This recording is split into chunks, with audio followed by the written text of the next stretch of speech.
고요히 눈을 감아 보십시오. 아니, 꼭 눈을 감지 않으셔도 좋습니다. 그냥 편안하게 지금 계신 그 자리에서 잠시 멈춰 보시는 겁니다. 당신의 마음은 지금 무엇을 바라고 있습니까? 혹시 이런 생각을 하고 계시지는 않습니까?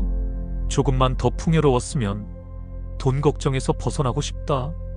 내가 살아오면서 이렇게 착하게 살았는데 왜 복은 내게 오지 않는 걸까? 남들은 쉽게 얻는 것처럼 보이는데 나에게만 재물이 멀게만 느껴진다. 밤에 잠자리에 누워도 마음이 편하지 않습니다. 가진 것을 잃을까봐, 없는 것을 얻지 못할까봐 그 걱정이 머리를 떠나지 않습니다. 사실 이런 이야기를 꺼내는 것이 조심스럽습니다. 왜냐하면 이 이야기는 누군가에게는 위로가 될 수도 있지만 누군가에게는 또 다른 무거운 짐이 될 수도 있기 때문입니다. 하지만 오늘은 조금 다른 이야기를 해보려 합니다. 우리는 모두 복을 원합니다. 이건 당연한 일입니다. 복을 원하지 않는 사람이 어디 있겠습니까? 하지만 그 복을 움켜쥐려고 애쓰면 애쓸수록 복은 손가락 사이로 빠져나가는 모래처럼 흘러가 버립니다. 손에 쥐었다고 생각했는데 막상 펴보면 아무것도 남아있지 않습니다. 그리고 마음에는 결핍감만 쌓여갑니다. 불안만 커져갑니다. 오늘 우리는 부처님의 지혜 중에서도 가장 단단하다는 금강경과 함께 진짜 복이란 무엇인지 천천히 걸어가 보려 합니다. 금강경은 다이아몬드 경전이라고도 합니다. 다이아몬드처럼 단단해서 모든 집착을 깨뜨린다는 뜻입니다. 복에 대한 집착도, 재물에 대한 집착도 그 모든 것을 깨뜨립니다. 이상하게 들릴 수도 있습니다. 복을 얻고 싶은데 복에 대한 집착을 깨뜨린다니, 재물을 원하는데 재물에 대한 집착을 없앤다니, 이게 무슨 말인가 싶으실 겁니다. 금강경은 역설의 지혜입니다. 복을 얻는 가장 빠른 길은 복에 집착하지 않는 것입니다. 마음을 비움으로써 오히려 가득 채우게 되는 비밀을 알려줍니다. 지금부터는 그저 편안하게 귀를 기울여 주십시오. 억지로 이해하려고 애쓰지 않으셔도 좋습니다. 이해가 안 되는 부분이 있어도 괜찮습니다. 그냥 흘려보내십시오. 금강경의 말씀이 당신의 마음에 스며들도록 그냥 허락만 해주시면 됩니다. 물이 땅에 스며들듯이, 햇살이 방 안에 들어오듯이 그렇게 자연스럽게 말씀이 당신의 결핍된 마음에 스며들 것입니다. 복덕의 씨앗이 싹을 틔우도록 그냥 내버려 두시면 됩니다. 마이너스 마이너스 마이너스. 우리는 복을 짓기 위해 보시를 합니다. 보시라는 말이 어렵게 느껴지실 수도 있는데 그냥 남에게 베푼다는 뜻입니다. 돈을 내놓기도 하고 물건을 주기도 하고 도움을 주기도 합니다. 그런데 베풀면서 마음속으로는 이런 생각을 합니다. 내가 이만큼 베풀었으니까 나한테는 10배, 100배의 복이 돌아와야 해. 이렇게 생각합니다. 대가를 바라는 겁니다. 그리고 그 복이 당장 돌아오지 않으면 어떻게 됩니까? 실망합니다. 섭섭합니다. 심지어 화가 나기도 합니다. 부처님께서는 이렇게 말씀하십니다. 보살은 마땅히 형상에 머무르지 않고 보시해야 한다. 이른바 색이나 소리나 냄새나 맛이나 감촉이나 그 어떤 것에도 머무르지 말고 보시해야 한다. 형상에 머무르지 않는다는 것이 무슨 뜻일까요? 복을 바라는 우리의 마음은 움켜쥔 손과 같습니다. 손을 꽉 쥐고 있는 모습을 한번 상상해 보십시오. 주먹을 꽉 쥔 모습 말입니다. 내가 준 만큼 돌려받아야 해 라는 기대가 있습니다. 남들이 나를 알아줘야 해 라는 명예욕이 있습니다. 나는 이렇게 착한 일을 했다는 뿌듯함도 있습니다. 이 모든 것이 바로 형상에 머무는 마음입니다. 꽉 움켜쥔 손입니다. 손을 꽉 움켜쥐고 있으면 그 손 안에는 무엇이 남습니까? 잠깐 생각해 보십시오. 손을 꽉 쥐고 있으면 그 안에 아무것도 들어올 수 없습니다. 이미 쥐고 있는 것 외에는 새로운 것을 받을 수가 없습니다. 이것이 대가를 바라는 보시의 한계입니다. 얼마 전에 누군가 이런 말을 하더군요. 나는 평생 착하게 살았는데 왜 복이 없을까요? 라고. 그 말을 들으면서 가슴이 아팠습니다. 왜냐하면 그 사람은 이미 손을 꽉 쥐고 있었기 때문입니다. 나는 착하게 살았다는 생각 자체가 이미 움켜쥔 손입니다. 그러니 그 복이 돌아와야 해 라는 기대도 움켜쥔 손입니다. 형상에 머무르지 않는 보시는 활짝 핀 손과 같습니다. 손을 활짝 펴보십시오. 지금 당장은 아니어도 마음속으로라도 손을 펴보십시오. 활짝 핀 손은 어떻습니까? 내가 준 것을 기억하지 않습니다. 대가를 바라지도 않습니다. 그저 줄 뿐입니다. 그런데 손을 활짝 펴면 어떤 일이 일어나는지 아십니까? 그 손은 텅 비게 됩니다. 아무것도 쥐고 있지 않으니 텅 비는 것입니다. 그런데 텅 비었기 때문에 온 세상을 다 받아들일 준비가 됩니다. 새로운 물을 담을 수도 있고 새로운 복을 받을 수도 있습니다. 복은 흐름입니다. 이 말을 한번 곱씹어 보십시오. 복은 흐름입니다. 강물을 생각해 보십시오. 강물은 흐릅니다. 계속 흐릅니다. 한 곳에 고여 있지 않습니다. 만약 물을 한 곳에 가두어 놓으면 어떻게 됩니까? 썩습니다. 냄새가 납니다. 움켜쥔 손은 그 흐름을 막아버립니다. 물을 고이게 하고 썩게 만듭니다. 활짝 핀 손은 그 흐름을 방해하지 않습니다. 자연스럽게 흘러보냅니다. 그러면 더 큰 바다와 만나게 됩니다. 재물에 대한 집착, 복에 대한 기대를 내려놓는 것. 그것이야말로 진정한 복이 흘러들어오는 통로를 여는 첫걸음입니다. 이 말이 처음 듣는 분에게는 이상하게 들릴 수 있습니다. 복을 원하는데 복에 대한 기대를 내려놓으라니. 재물이 필요한데 재물에 대한 집착을 버리라니. 하지만 잠깐만 생각해 보십시오. 우리가 정말로 복을 얻지 못한 이유는 복이 없어서가 아닙니다. 복을 너무 움켜쥐려고 했기 때문입니다. 손을 너무 꽉 쥐어서 복이 들어올 틈이 없었던 겁니다. 잠들기 전에 오늘 하루를 한번 떠올려 보십시오. 대가를 바라고 행한 일이 있습니까? 움켜쥔 손처럼 불안하고 조급했던 순간이 있습니까? 있었다면 이제 마음속으로 그 손을 활짝 펴보십시오. 내가 베풀었던 모든 것, 심지어 복받고 싶다는 그 마음까지도 다 흘려보내십시오.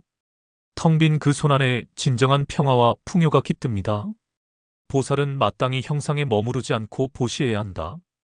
이 말씀을 한 번 더 되새겨봅니다. 마이너스 마이너스 마이너스. 나는 복이 없어. 나는 가난해. 혹시 이런 생각을 자주 하십니까? 아니면 반대로 나는 더 큰 복을 원해. 나는 더 많은 재물을 원해. 이런 탐욕스러운 마음을 품고 계십니까? 이 두 가지 마음이 사실은 똑같다는 것을 아십니까? 결핍의 마음이나 탐욕의 마음이나 둘 다 우리를 괴롭힙니다. 부처님께서는 이렇게 말씀하십니다. 만약 보살이 복덕에 머물지 않는 마음으로 보시한다면 그 복덕은 헤아릴 수 없다. 복덕에 머물지 않는다는 것이 무슨 뜻일까요? 우리의 마음은 그릇과 같습니다. 찻잔을 생각해 보십시오. 아침에 차를 마실 때 쓰는 그 찻잔 말입니다. 나는 복이 없어 라고 생각하는 마음은 어떤 그릇입니까? 이미 결핍이라는 돌멩이로 가득 찬 그릇입니다. 돌멩이가 가득 차 있으면 거기에 맑은 물을 부을 수 있습니까? 부을 수가 없습니다. 나는 더 큰 복을 원해 라고 생각하는 마음은 어떤 그릇입니까? 이미 탐욕이라는 흙탕물로 가득 찬 그릇입니다. 흙탕물이 가득 차 있으면 거기에 맑은 물을 부어도 섞여버립니다. 깨끗한 물이 될 수가 없습니다. 이렇게 가득 차 있는 그릇에 어떻게 맑고 깨끗한 복이 새로 담길 수 있겠습니까? 복덕에 머물지 않는 마음이란 이 그릇을 텅 비우는 지혜입니다. 나는 복이 없다는 생각도 내려놓는 겁니다. 나는 복을 원한다는 생각마저도 내려놓는 겁니다. 둘 다 내려놓습니다. 그릇을 텅 비웁니다. 그릇이 텅 비었을 때 비로소 그릇은 무한한 가능성을 갖게 됩니다. 작은 찻잔만큼의 복만 담는 것이 아닙니다. 허공처럼 텅 비어서 허공만큼 거대하고 헤아릴 수 없는 복을 담을 수 있게 됩니다. 복은 채우는 것이 아닙니다. 복은 비움으로써 얻어지는 것입니다. 이 말이 처음에는 이해가 안 될 수 있습니다. 괜찮습니다. 예를 들어볼까요? 어떤 사람이 항아리를 하나 가지고 있었습니다. 그 사람은 매일 그 항아리에 돌을 담았습니다. 왜 돌을 담았을까요? 항아리가 비어있는 게 불안했기 때문입니다. 나는 가난해, 나는 부족해, 라는 생각이 돌멩이가 되어 항아리에 쌓였습니다. 그러다가 어느 날 누군가 그 사람에게 맑은 물을 주려고 했습니다. 복을 주려고 했습니다. 하지만 항아리에는 이미 돌멩이가 가득 차 있었습니다. 물을 부을 공간이 없었습니다. 그 사람은 이렇게 말했습니다. 봐, 역시 나는 복이 없어. 아무도 나한테 복을 주지 않아. 하지만 진짜 문제는 복이 오지 않은 게 아니었습니다. 복이 들어갈 자리가 없었던 겁니다. 복을 원한다는 그 생각에 머무르지 않을 때 당신은 이미 헤아릴 수 없는 복을 받을 준비가 된 것입니다. 잠들기 전에 당신의 마음 그릇을 한번 들여다보십시오. 무엇으로 가득 차 있습니까? 결핍으로 가득 차 있습니까? 나는 부족해, 나는 가난해, 라는 돌멩이들이 쌓여 있습니까? 아니면 탐욕으로 가득 차 있습니까? 더 많이, 더 빨리, 더 크게, 라는 흙탕물이 들어 있습니까? 이제 숨을 내쉴 때마다 그 그릇이 텅 비워진다고 상상해 보십시오. 천천히 숨을 내쉽니다. 후마이너스 하고 내쉽니다. 한 번 내쉴 때마다 돌멩이 하나가 빠져나갑니다. 또 한 번 내쉽니다. 흙탕물이 조금씩 흘러나갑니다. 계속 숨을 내쉽니다. 그릇이 점점 비워집니다. 깨끗하게 비워진 당신의 마음 그릇에 온 우주의 맑은 복이 저절로 가득 차오릅니다. 비웠기 때문에 채워집니다. 만약 보살이 복덕에 머물지 않는 마음으로 보시한다면 그 복덕은 헤아릴 수 없다. 마이너스 마이너스 마이너스. 우리가 복을 짓고도 그 복을 받지 못하는 이유가 또 있습니다. 내가 베푼다는 생각이 너무 강하기 때문입니다. 내가 저 사람에게 이만큼 베풀었다. 이런 생각이 오히려 복이 들어오는 문을 가로막습니다. 부처님께서는 이렇게 말씀하십니다. 만약 보살이 나라는 생각, 남이라는 생각, 중생이라는 생각을 가지고 있다면 그는 보살이 아니다. 나라는 생각을 버리라는 말씀입니다. 이게 무슨 뜻일까요? 나라는 생각은 복이 드나드는 통로에 세워진 대문과 같습니다. 대문을 한번 상상해 보십시오. 집 앞에 있는 대문 말입니다. 내가 베풀었다는 생각이 드는 순간 그 대문은 나라는 좁은 크기로 한정됩니다. 나라는 대문은 아주 작습니다. 겨우 한 사람이 지나갈 정도입니다. 그래서 내가 받을 수 있는 복도 나라는 대문 크기만큼으로 줄어들고 맙니다. 저 사람에게 베풀었다고 생각하면 어떻게 됩니까? 저 사람이 갚지 않으면 어쩌지 하는 걱정이 생깁니다. 불쌍한 중생에게 베풀었다고 생각하면 어떻게 됩니까? 나는 너보다 우월하다는 오만함이 생깁니다. 이 모든 생각이 복의 자유로운 흐름을 가로막는 장애물입니다. 어떤 분이 이런 말씀을 하시더군요. 나는 평생 남을 도우며 살았는데 정작 나한테 어려운 일이 생겼을 때는 아무도 도와주지 않더라고요. 그 말을 들으면서 가슴이 아팠습니다. 그분은 평생 베풀었습니다. 정말로 많이 베풀었습니다. 하지만 그 모든 베풀매 내가라는 주어가 붙어 있었습니다. 내가 도와줬는데, 내가 베풀었는데, 내가 이렇게 했는데, 그 내가라는 대문이 너무 좁았던 겁니다. 복이 들어오려고 해도 그 좁은 대문을 통과할 수가 없었던 겁니다. 하지만 나라는 생각 없이 그저 베풀 뿐일 때는 어떻게 될까요? 나라는 대문이 사라집니다. 대문이 없으면 복은 어떻게 됩니까? 온 우주의 복덕이 아무런 걸림 없이, 한계 없이 쏟아져 들어옵니다. 나라는 생각을 내려놓는 것. 그것이 나라는 작은 그릇을 우주라는 무한한 그릇으로 바꾸는 비밀입니다. 내가 했다는 마음을 버릴 때 우리는 비로소 우주 전체의 복을 받을 준비가 됩니다. 잠들기 전에 오늘 하루를 한번 돌아보십시오. 내가 잘했다고 생각하는 일이 있습니까? 내가 베풀었던 일이 있습니까? 그 일을 떠올려 보십시오. 그리고 그 나라는 주어를 지워 보십시오. 내가 한 것이 아니라 그저 그런 일이 일어났을 뿐이라고 생각해 보십시오. 나라는 대문이 활짝 열립니다. 온 우주의 복이 당신에게로 흘러들어오는 것을 상상해 보십시오.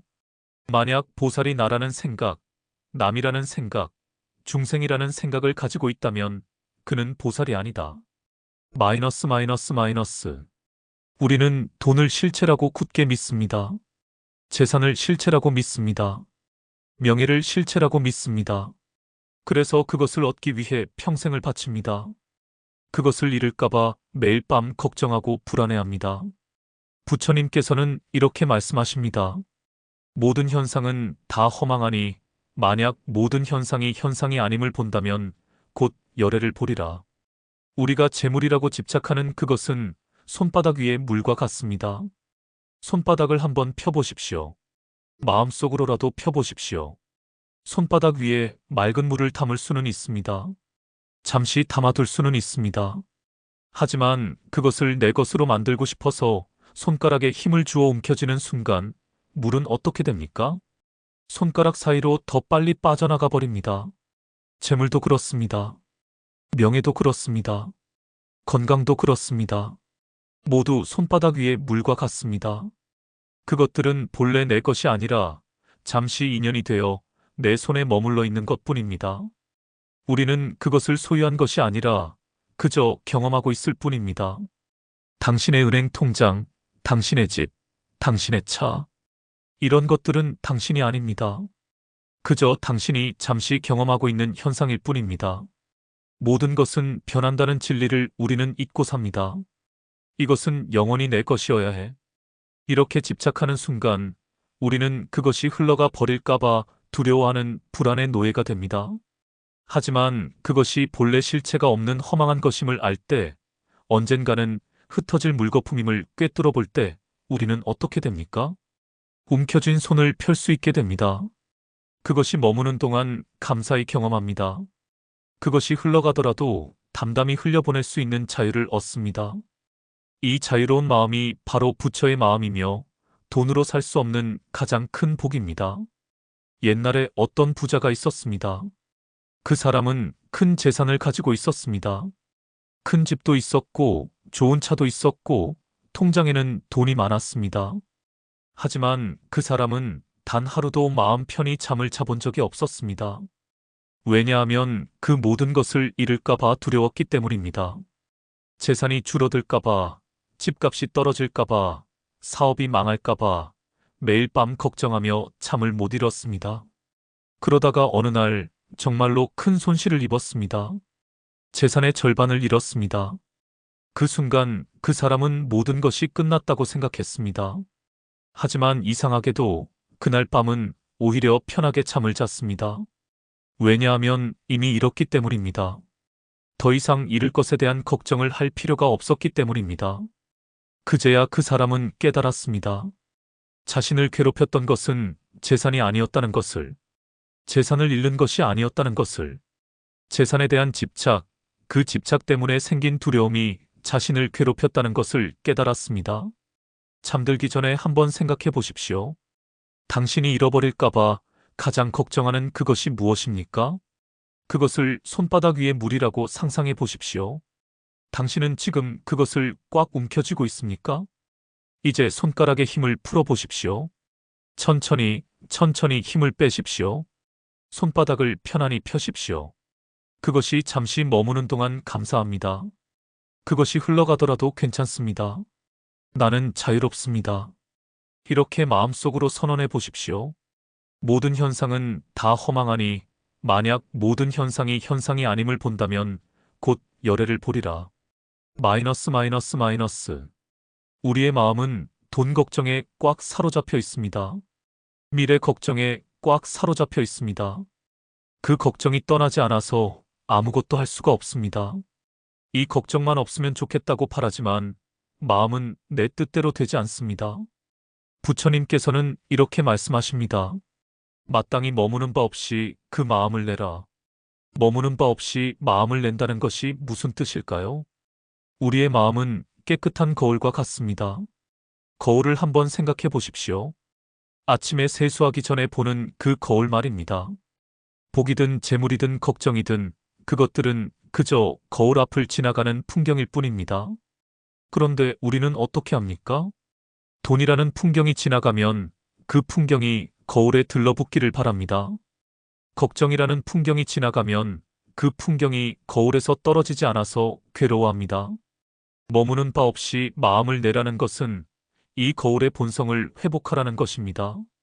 거울은 황금도 비춥니다. 쓰레기도 비춥니다. 하지만 그 어떤 것도 붙잡아 두지 않습니다. 풍경이 지나가면 거울은 그저 텅 비고 깨끗한 본래 모습으로 돌아갑니다. 우리의 마음도 이와 같아야 합니다. 복이 오면 오는 대로 감사히 비춥니다. 하지만 머무르지 말아야 합니다. 걱정이 오면 오는 대로 그저 비춥니다. 하지만 머무르지 말고 흘려보내야 합니다. 걱정이 없는 마음이 복을 부르는 것이 아닙니다. 걱정이 머무르지 못하는 마음, 그 텅 비고 깨끗한 거울 자체가 바로 복을 담는 진짜 그릇입니다. 그 깨끗한 거울에 복은 저절로 와서 비추어집니다. 예를 들어볼까요? 어떤 사람이 큰 걱정이 있었습니다. 빚도 많았고 건강도 안 좋았고 가족 문제도 있었습니다. 그 걱정이 너무 커서 밤에 잠도 못 자고 밥맛도 없고 아무 일도 손에 잡히지 않았습니다. 어느 날 그 사람은 너무 힘들어서 산책을 나갔습니다. 산책을 하다가 작은 개울을 보게 되었습니다. 개울물은 계속 흘러갔습니다. 낙엽이 떠내려와도 나뭇가지가 떠내려와도 물은 그것을 붙잡지 않고 그냥 흘려보냈습니다. 그 모습을 보면서 그 사람은 문득 깨달았습니다. 내 마음도 이 물처럼 되면 되겠구나. 걱정이 와도 붙잡지 말고 그냥 흘려보내면 되겠구나. 그날부터 그 사람은 걱정이 올 때마다 이렇게 생각했습니다. 아, 지금 걱정이라는 풍경이 지나가고 있구나. 내 마음 거울 앞을 지나가고 있구나. 그리고 그것을 붙잡지 않고 그냥 흘려보냈습니다. 신기한 일이 일어났습니다. 걱정 자체가 없어진 것은 아니었습니다. 빚도 여전히 있었고 건강 문제도 여전히 있었습니다. 하지만 그 걱정에 붙잡혀 있지 않게 되었습니다. 밤에 잠도 잘 수 있게 되었고 밥도 먹을 수 있게 되었고 일도 할 수 있게 되었습니다.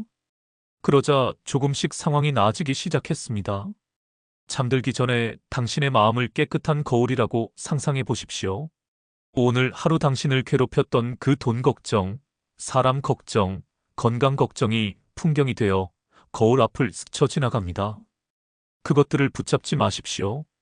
거울에 붙이려고 애쓰지 마십시오. 그저 비추고 흘려보내십시오. 당신의 본래 마음은 그 걱정이 아니라 그 모든 것을 비추는 텅 빈 거울입니다. 마땅히 머무는 바 없이 그 마음을 내라. 마이너스 마이너스 마이너스. 우리는 재물을 최고의 복이라고 생각합니다.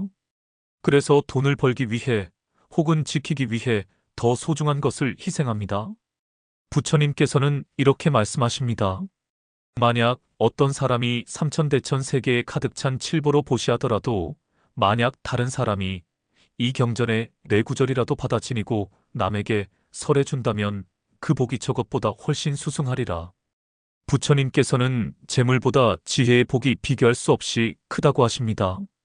이것은 고기를 주는 것과 고기 잡는 법을 가르치는 것의 비유와 같습니다. 칠보로 보시하는 것은 굶주린 사람에게 한 끼의 고기를 주는 것입니다. 그것은 당장의 배고픔은 해결해 줍니다. 그 사람은 그날 밤은 배부르게 잠들 수 있습니다. 하지만 그 사람은 내일이면 또다시 굶주리게 됩니다. 재물은 있다가도 없고 없다가도 있는 허망한 현상이기 때문입니다. 하지만 금강경의 지혜를 전하는 것은 그 사람에게 영원히 고기 잡는 법을 가르쳐 주는 것입니다. 금강경의 지혜란 무엇입니까? 집착이 고통의 원인임을 아는 것입니다. 머무르지 않는 마음을 배우는 것입니다. 이 지혜를 깨달은 사람은 혹시 지금 이 순간 마음 한구석에서 무언가를 간절히 원하고 계시지는 않습니까? 아니면 무언가 부족하다는 생각이 자꾸 떠오르지는 않습니까? 당신의 마음 깊은 곳에서는 지금 어떤 소리가 들리십니까? 통장 잔고를 보면 한숨이 나옵니다. 자식에게 용돈을 줄 때도 마음이 무겁습니다. 병원비 청구서를 받을 때마다 가슴이 철렁합니다. 친구들을 만나도 돈 이야기만 나오면 움츠러듭니다.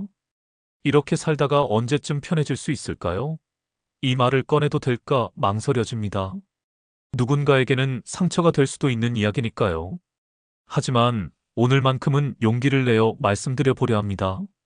누구나 편안하게 살고 싶어 합니다. 누구나 걱정 없이 살고 싶어 합니다. 이것은 잘못된 것이 아닙니다. 너무나 자연스러운 마음입니다. 마치 그물로 물을 뜨려는 것과 같습니다. 아무리 떠도 물은 그물 사이로 다 빠져나가 버립니다. 바람을 손으로 잡으려는 것과도 같습니다. 손을 아무리 빨리 움직여도 바람은 잡히지 않습니다. 안개를 움켜쥐려는 것과도 같습니다. 손에 쥐는 순간 안개는 사라져버립니다. 다이아몬드가 가장 단단한 것처럼 이 경전의 지혜는 그 어떤 것도 깨뜨릴 수 있습니다. 다이아몬드로 유리를 자르듯이 이 경전은 우리의 집착을 잘라냅니다. 다이아몬드가 빛을 내듯이 이 경전은 우리 마음에 빛을 비춥니다. 이해가 안 되는 부분이 있어도 괜찮습니다. 그냥 흘려보내십시오.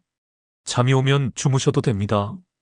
이 말씀은 당신이 자는 동안에도 마음에 스며들 것입니다. 아무것도 하지 않으셔도 됩니다. 그냥 듣기만 하셔도 충분합니다. 보시라는 것은 거창한 게 아닙니다. 길에서 넘어진 사람을 일으켜주는 것도 보시입니다. 우서른께 자리를 양보하는 것도 보시입니다. 아픈 사람을 위해 기도하는 것도 보시입니다.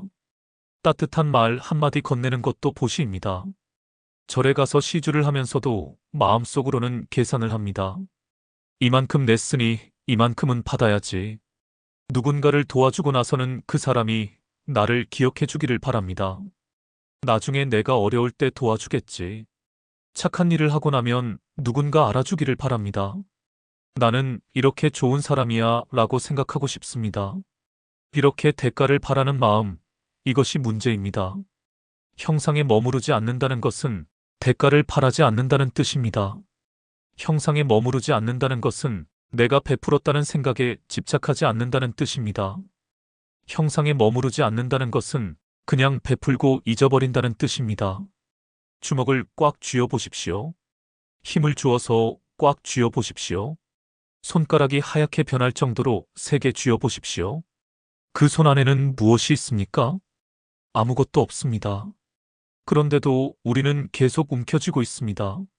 정말로 생각해 보십시오. 움켜쥔 손 안에 무엇이 남습니까? 손을 펴면 시원합니다. 손가락에 피가 통하는 것이 느껴집니다. 손을 펴면 가볍습니다. 무거운 짐을 내려놓은 것 같습니다. 손을 펴면 자유롭습니다. 이제 무엇이든 받을 수 있습니다. 텅 빈 손은 빈 그릇과 같습니다. 빈 그릇이어야 음식을 담을 수 있습니다. 텅 빈 손은 빈 방과 같습니다. 빈 방이어야 손님을 맞이할 수 있습니다. 텅 빈 손은 빈 마음과 같습니다. 빈 마음이어야 복이 들어올 수 있습니다. 이 말을 한번 곱씹어 보십시오. 복은 흐름입니다. 강물을 생각해 보십시오. 강물은 흐릅니다. 계속 흐릅니다. 한 곳에 고여 있지 않습니다. 산에서 시작된 물이 계곡을 따라 흐릅니다. 계곡을 지나 들판으로 흐릅니다. 들판을 지나 강이 됩니다. 강을 지나 바다로 흐릅니다. 멈추지 않고 계속 흐릅니다. 만약 물을 한 곳에 가두어 놓으면 어떻게 됩니까? 댐에 가둔 물을 생각해 보십시오. 흐르지 못하는 물은 썩습니다. 냄새가 납니다. 파리가 꼽니다. 마실 수도 없게 됩니다. 복도 마찬가지입니다. 이것이 시작입니다. 손을 펴는 것, 그것이 첫걸음입니다. 어렵지 않습니다. 그냥 손을 펴기만 하면 됩니다. 지금 당장 하지 않으셔도 됩니다. 잠들기 전에 한 번만 해보십시오. 천천히 떠올려 보십시오. 서두르지 마십시오. 아침에 일어나서부터 생각해 보십시오. 오늘 하루 누군가에게 무언가를 주었습니까? 돈을 주었을 수도 있고, 물건을 주었을 수도 있고, 도움을 주었을 수도 있습니다. 그때 마음은 어땠습니까?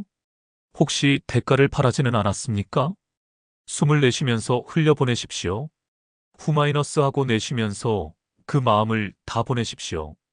한 번 더 숨을 내쉽니다. 또 한 번 보냅니다.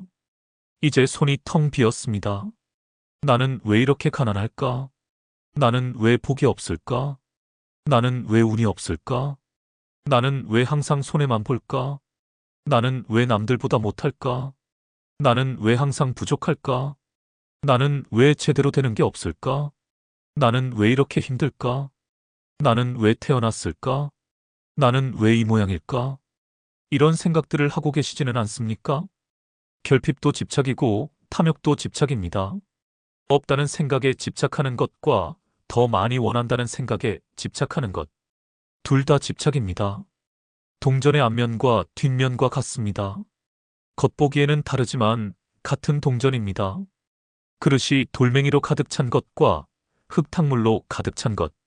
둘 다 그릇이 가득 차서 새로운 물을 담을 수 없다는 점에서는 똑같습니다. 찻잔을 생각해 보십시오. 아침에 차를 마실 때 쓰는 그 찻잔 말입니다. 밥그릇을 생각해 보십시오. 매일 밥을 먹을 때 쓰는 그 그릇 말입니다. 물컵을 생각해 보십시오. 목이 마를 때 물을 마시는 그 컵 말입니다.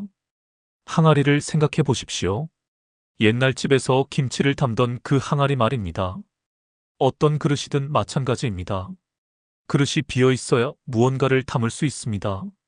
그릇 안에 돌멩이가 가득합니다. 크고 작은 돌멩이들이 빈틈없이 쌓여 있습니다.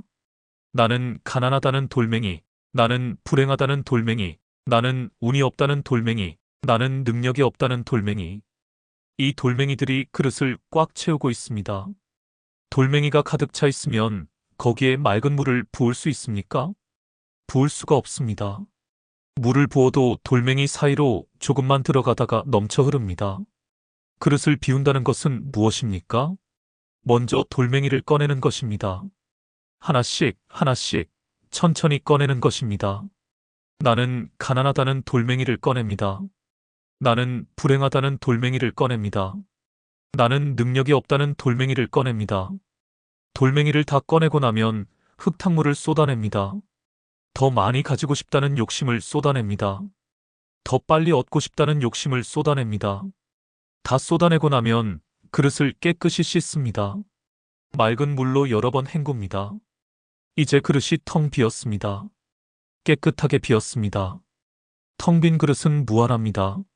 작은 찻잔도 텅 비면 우주를 담을 수 있습니다. 텅 빈 방은 무한합니다.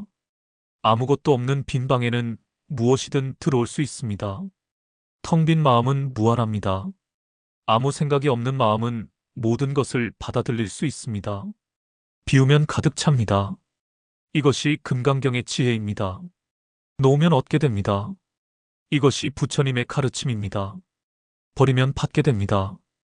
이것이 복의 비밀입니다.